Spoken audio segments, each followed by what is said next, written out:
You kind of want when people click into the community for them to right away see other people talking about stuff. And I think we get into this pickle as community builders of like wanting to make our announcements prominent, but that's something, and I'll like cop to this as well. I totally do this like in my community where I'm like, I don't want them to miss the event announcement, but we have to like remind ourselves to not use like the above the fold space. Like that should be where members exist. Welcome to Community Dissection, where we dissect online communities to give you an inside look at community design, architecture, and evolution. Let's dive in. Welcome back to another episode of Community Dissection. I'm your host, Leever, and on this episode, I have two guests, Noele Flowers, back by popular demand. Noele, you want to say hi? Hi, so happy to be here. Thanks for having me again, Bree. Absolutely. And Tammy. Tammy is a new guest. Do you want to introduce yourself, Tammy? Yes. Thank you so much for having me here. And I'm really excited because I'm doing this for the first time in like live with Bree and Noele both. I have been into communities for 7 years now. And yeah, I mean, I'm just happy to be here. Awesome. We're so glad to have you. So Noele and myself are both community strategists. We partner one-on-one with clients, and Tammy is a fractional community manager. So we've actually partnered on projects before for her to manage communities once they're launched with me. And so really lucky to have you, Tammy. And Noele, let's dive in. So today we are dissecting the Lifebook community. And my intention for this episode was I really wanted to dissect a Mighty Networks community, and to show, especially since they went through a lot of like UI changes over the last year or user experience changes, I wanted to show what that feels like to new members. Both Tammy and Noele don't have a ton of experience in a Mighty Network community. I have a little bit of experience tinkering with the platform. So I'm really excited to get to dissect both this community and their architecture, but also a little bit of the Mighty Networks platform and some of the changes that they've made. So let's dive right in. Today, the Lifebook community, I found it just by going to the Mighty Networks homepage and looking for communities that are featured by Mighty Networks. I don't know this kind of whole company prior to now, but when we went in and did a little bit of digging, it seems like it's this couple, John and Missy, who are kind of like guru vibes, like self-helpy, like improve your life, facilitate transformation. So this is the couple, John and Missy, and it seems like the bulk of this community is really a course. When we scroll through on the left, there are several different sections for it's course, boot camp, like journey, and you kind of walk through each of these lessons. So it took us quite a little bit of scrolling to actually find, so this is what the like lessons look like. I mean, it's really like neat and clean with like, they've clearly done a good job of creating these videos and laying everything out, but it took quite a bit of time to find this little section at the bottom called Mastery Community. So I'm going to click into here and get a Connect overview. I'm going to click around here just a little bit, and then I'm going to ask Noele and Tammy what they loved and what they would change about these spaces. Okay, so, this is nice. This actually gives the main features of this space are the community where you can comment, post, create events, and interact, accountability, creator join an accountability group, marketplace, okay, share a self-promotion, basically, Start Strong Challenge, a community event happening once a year in December. Okay, interesting. So here under community, so this is an interesting design feature of Mighty Networks. They used to have more of this horizontal toolbar, and that was how you navigated in the community. Now each space can have one or multiple of these like additional spaces, additional tabs, I guess. So here there's like a new this week, which seems like announcements. I think they have this as like the page format. Then there's the feed, which is essentially like a post and thread style posting space from members. Then there's also a group chat, which is like also chatty, but in a different format.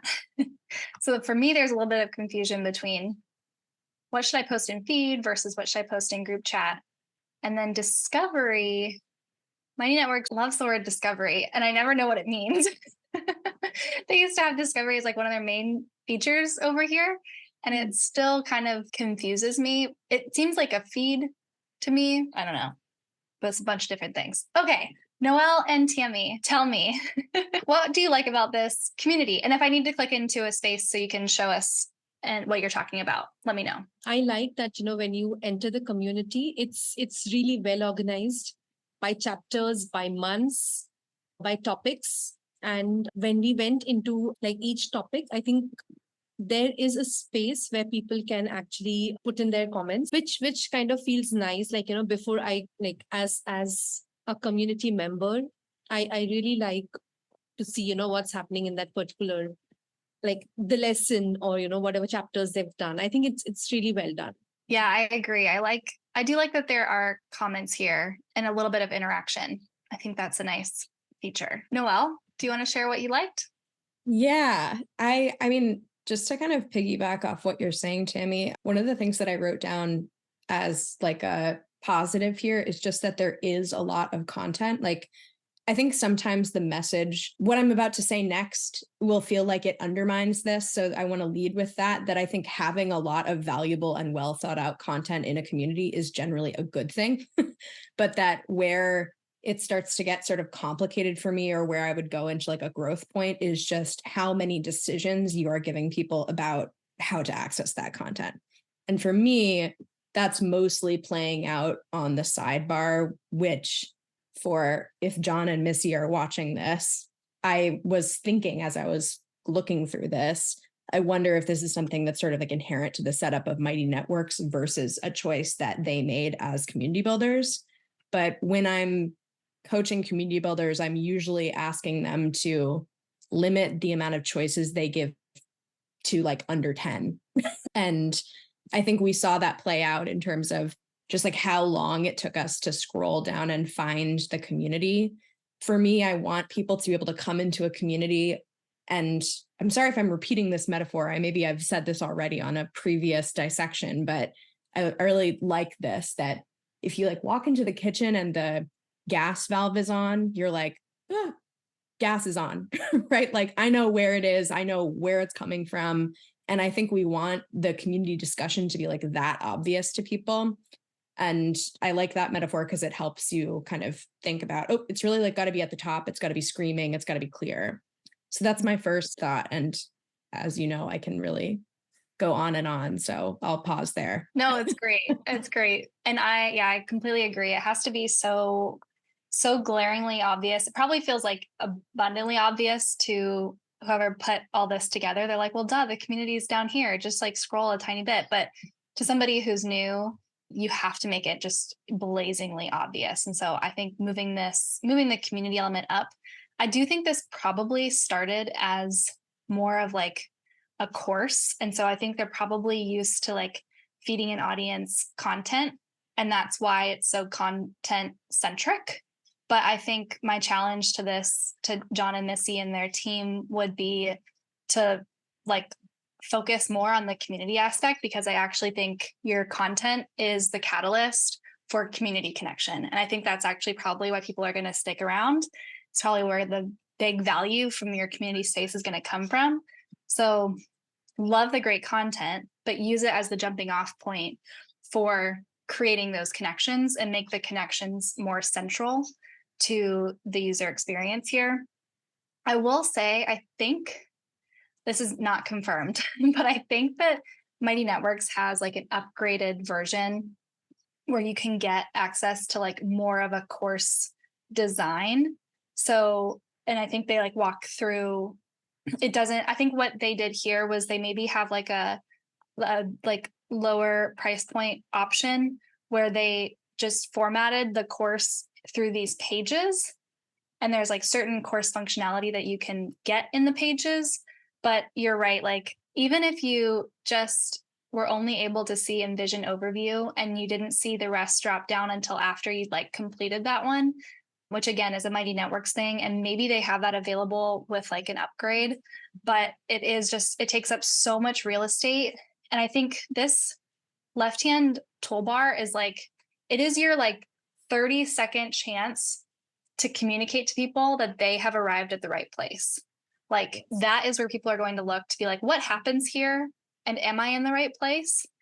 And what I receive from this space is like, oh, there's a lot of like lessons that I will learn from, but it doesn't, to me as a community person, I'm like, oh, there's so much more beyond the content. So yeah, totally. I would also even say some of the stuff that they've organized as community oriented. So I think like when you go further down, scroll on the side. Yeah, I want to say under maybe expand, achieve, mastery, rhythm. okay. There's like a section where I saw, yeah, like there's a bunch of different topics here. And this is something I see a lot of community builders replicating where like on their sidebar, they've got, I love to use this example of like a pet parent community where like on your sidebar, you are like dog food, leashes, dog bowls, training, dog tricks, pictures of dogs. Like you've really expanded and thought through all of the different things that could be discussed and placed them in your sidebar. And I think that this is done in an attempt to sort of like signal to people what we talk about here. But what it often ends up doing is creating this like negative space problem where then there's like nothing left to talk about that doesn't go in a niche space. So if I'm a member and I like want to talk about health and fitness, which seems like it's a relevant topic within this space, I might not even go to the community discussion to do that because I'm like, oh, am I supposed to go into this other separate spot? So I'm a big fan of like leaving the community discussion a lot more open-ended and doing some of your training of what we talk about here, just like through your content calendar, through what you program into the space.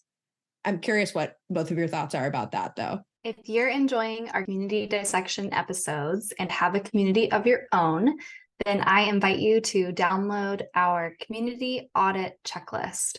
This is a quick list of things that you can go through and identify in your community that you have, are missing, or might need to be clarified. So don't wait today to improve your own community. And if you're interested in having your community dissected by me and a couple other community professionals, you can nominate your community through the form in the description. My understanding was that, probably once people sign in, they do these, topics each topic month-wise. In January, they talk about health and fitness. In February, they talk about intellectual life. If you click on, I think, Mastery Bootcamp, that is where we saw all the topics. Or one above that. So if I was building this, or if I had rather built this, I would, collapse everything and just let the assessment be open. There was a tab called assessment. Let people come in and, decide that this is where, I need help, or this is where I want to work on. And then just open that particular tab for them, or that particular space for them. So it's easier, like exactly what Noele was saying, that, this is information overload. Like, from where do I start? I would collapse. I think it was in the tab above and not the bootcamp. So there is something called assessment. Like below this, I would collapse everything. I don't want the members to see everything. Just take the assessment and know where it's starting from. If there was an option to just, go into one particular space and start from there, good enough. But if, they want people to do everything month-wise, I would still collapse everything beyond health and fitness, because that is what I'm looking at for the month of January. Let people, come here, talk in that particular space. Let the community interactions happen in that space, once we scroll down health and fitness. Yeah, I think this is very similar to what I'm doing for recovery. I would let them collapse everything except health and fitness. Once they are done that, or once the month of January is over, all the conversations are done, people have discussions, people talk about what they've derived, what has been their experience like. On 1st of Feb, open up intellectual life as well. And health and fitness can be there for people to go back and again, have conversations. And then at the same time, leave this second tab open, which talks about the mastery rhythm I think this is probably to do with the certifications or to take an exam or to take a test. And then at the same time, open this. So it doesn't get overwhelming. It doesn't feel like there's too much, once the person enters, because I have this feeling because they've organized it month-wise. So the new intake happens in the month of December and people start, looking at these things from January.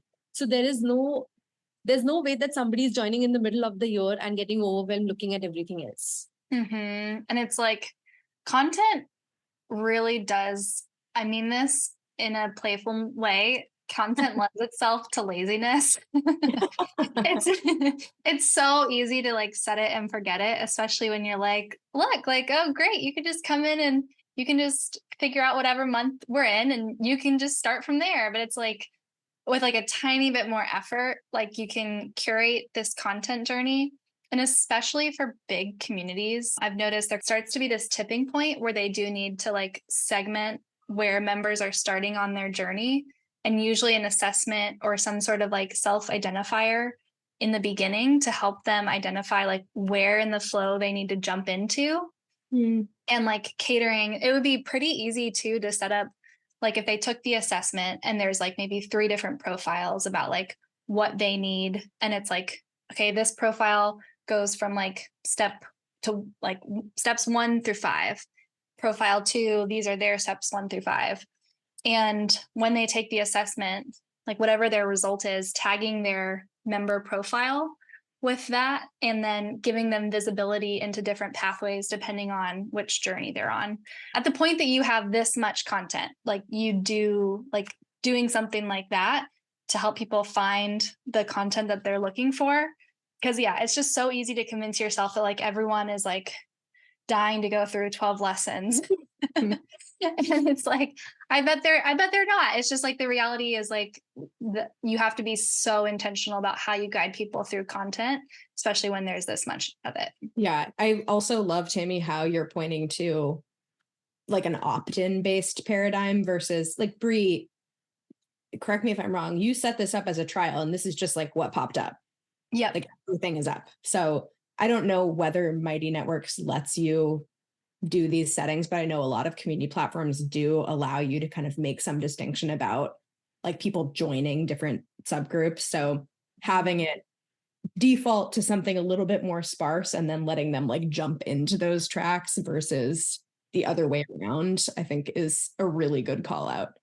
Yeah. Yeah. And they probably have like, they're probably hosting like free workshops. So like in their little intro video, they talked about like, you might be looking for a big life change or like you might feel stuck. So it's like if their profiles are kind of oriented around each persona and their specific like transformation that they're looking for, if they are hosting John and Missy, if they're hosting like a free workshop for like a specific profile, like this is specifically for people who feel stuck in their career, you might like automatically onboard them to that journey and show them like they don't maybe need to go through, they definitely need to go through career. They might not need to go through parenting. Like customizing this journey a little bit more is going to be so helpful. Yeah, I can see it lending itself to like a tiered setup as well. Sometimes that becomes, for anyone listening to this that's like brand new to community, like do not do this.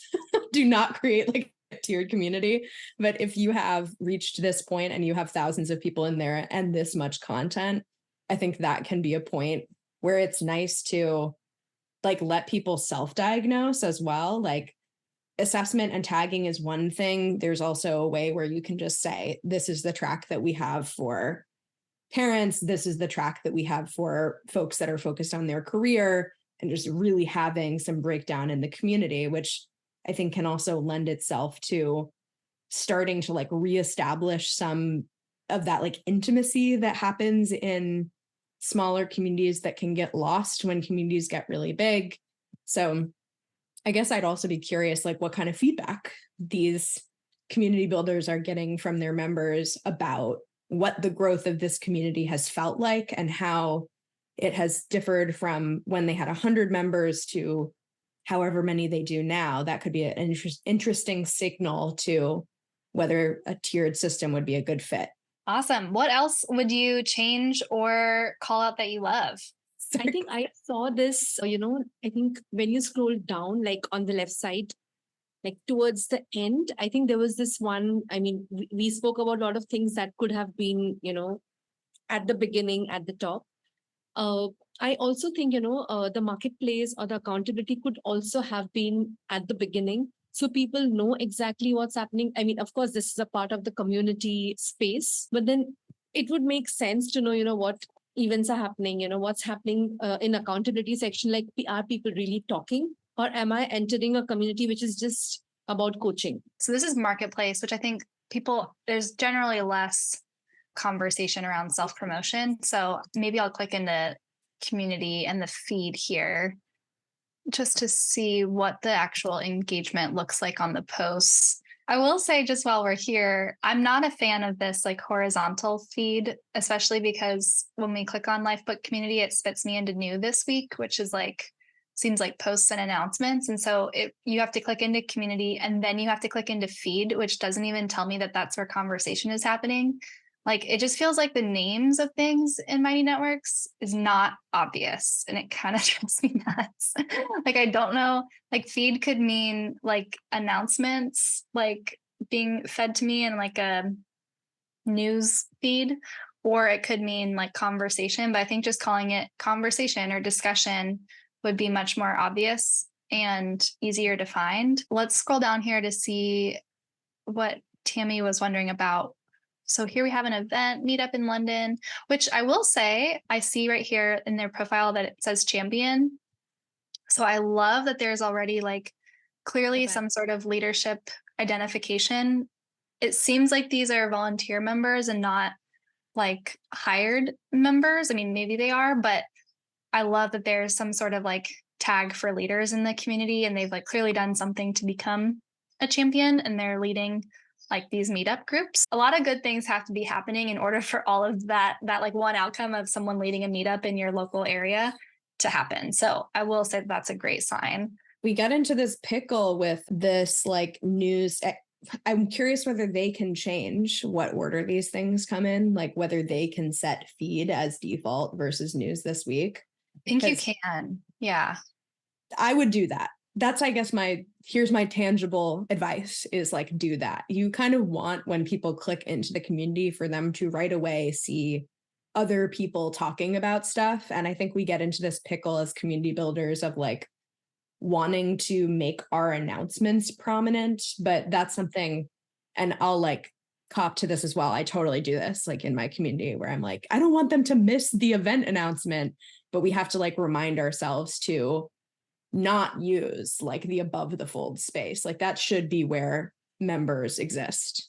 Tammy, did you want to add anything about this now that we're kind of scrolling and looking at the engagement? I mean, there's no engagement, but then that's a totally different question. I'm not sure if this community was built for engagement or they just want to, put this up as a coaching focused community and probably not have conversations, or maybe they do have conversations which is off this network. I mean, it leads me to believe that the conversations are really not happening here. And I also, this is confusing me. The feed has everything, like what Noele said, as somebody who's, managing the community, I would not want my members to meet, to miss out on the event announcement. And feed has everything. Like it's got everything in here.